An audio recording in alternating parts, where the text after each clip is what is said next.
राधे। आदित्य हृदय स्तोत्र। यह आदित्य हृदय स्तोत्र भगवान सूर्यदेव को समर्पित किया गया है। हिंदू धर्म में सूर्यदेव को प्रसन्न करने वाले जातक व जातक की कुंडली में से सूर्यदेव के प्रभाव को कम करने के लिए किया जाता है।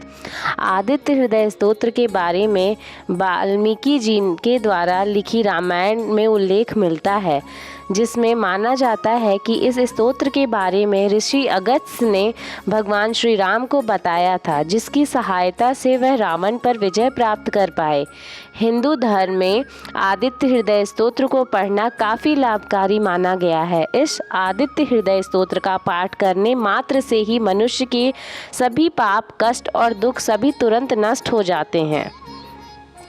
ज्योतिष शास्त्र में भी आदित्य हृदय स्तोत्र को बहुत ही बड़े महत्व दिया गया है। माना जाता है कि इस आदित्य हृदय स्तोत्र का सुबह नियमित पाठ करने से मनुष्य के सभी कष्ट और दर्द दूर हो जाते हैं, क्योंकि जैसा हमने आपको बताया कि यह आदित्य हृदय स्तोत्र भगवान सूर्यदेव को समर्पित किया गया है और सूर्यदेव को सभी ग्रहों का राजा या अधिपति के रूप में भी माना जाता है। इसलिए जिस भी व्यक्ति की कुंडली में सूर्य का ग्रह प्रभाव बहुत अधिक है, उन लोगों को इस आदित्य हृदय स्तोत्र का पाठ अवश्य करना चाहिए, जो कि अत्यंत लाभकारी है।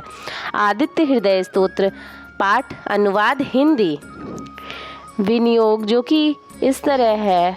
विनियोग। ओम इस आदित्य हृदय स्तोत्र के ऋषि अगस्त्य हैं। जप अनुष्टप हैं। देवता भगवान ब्रह्मा हैं और जो कि सूर्य के हृदय हैं।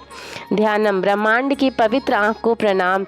जगत प्रसूति स्थिति नाश हेतवे हे त्रिगुणाय त्रिगुणात्मा धारिणे विरिश्र नारायण शंकर रत्ने। अथ आदित्य हृदय स्तोत्रम। इधर भगवान श्री राम थक कर चिंता में लीन हुए रणभूमि में खड़े हुए।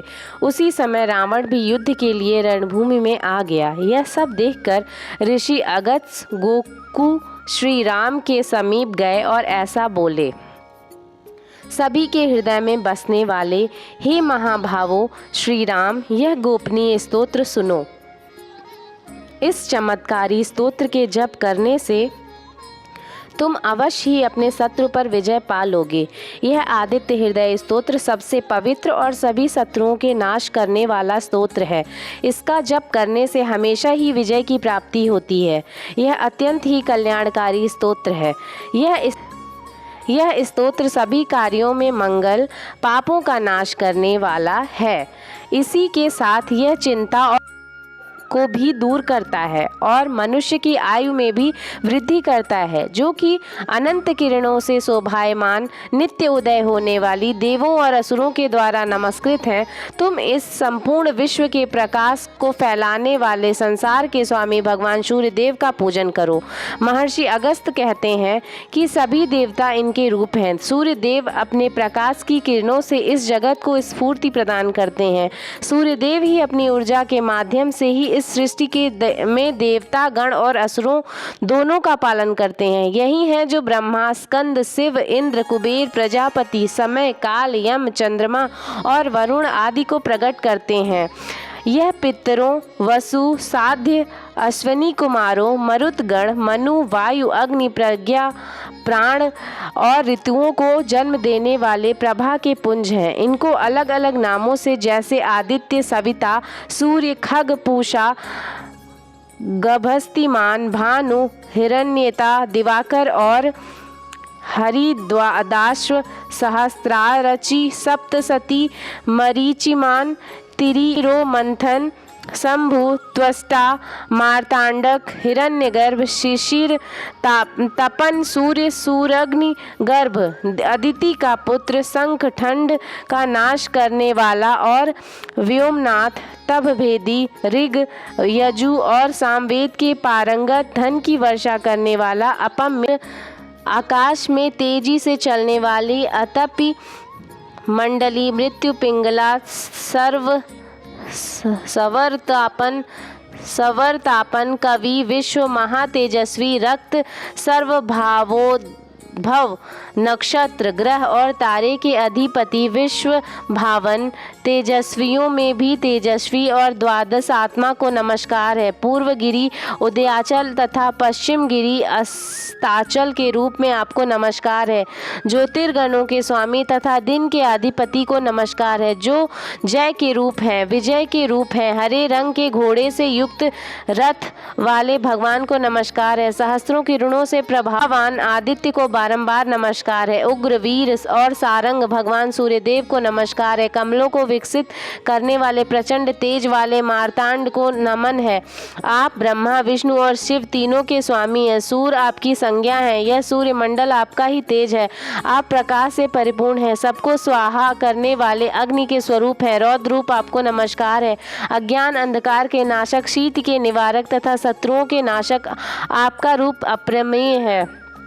आपकी प्रभा तप्त वर्ण के समान है। आप ही हरि विश्वकर्मा तम या अंधेरे के नाशक प्रकाश रूप और जगत के साक्षी, आपको हमारा नमस्कार है।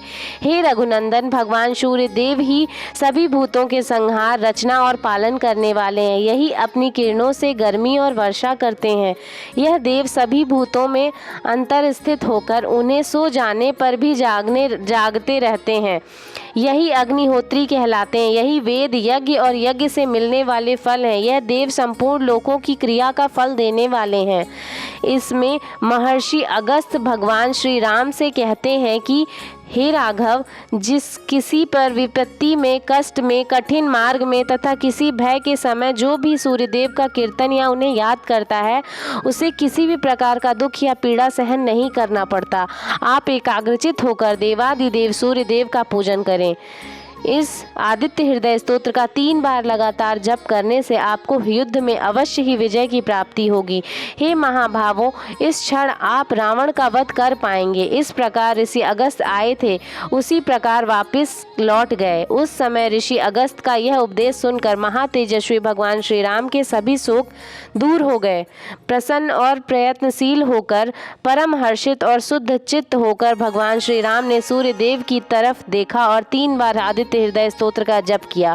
उसके पश्चात श्री राम जी ने धनुष उठाकर युद्ध के लिए आए हुए रावण को देखा और उससे युद्ध करने का निश्चय किया। तब सभी देवताओं के बीच में खड़े होकर भगवान सूर्यदेव ने प्रसन्न होकर भगवान श्री राम की तरफ देखा और राक्षस रावण का अंत का समय निकट जानकर प्रसन्नता पूर्वक कहा, अब जल्दी करो। इति श्रीमद् रामायण वाल्मीकि मूल कविता में युद्ध कांड का 100वां श्लोक है।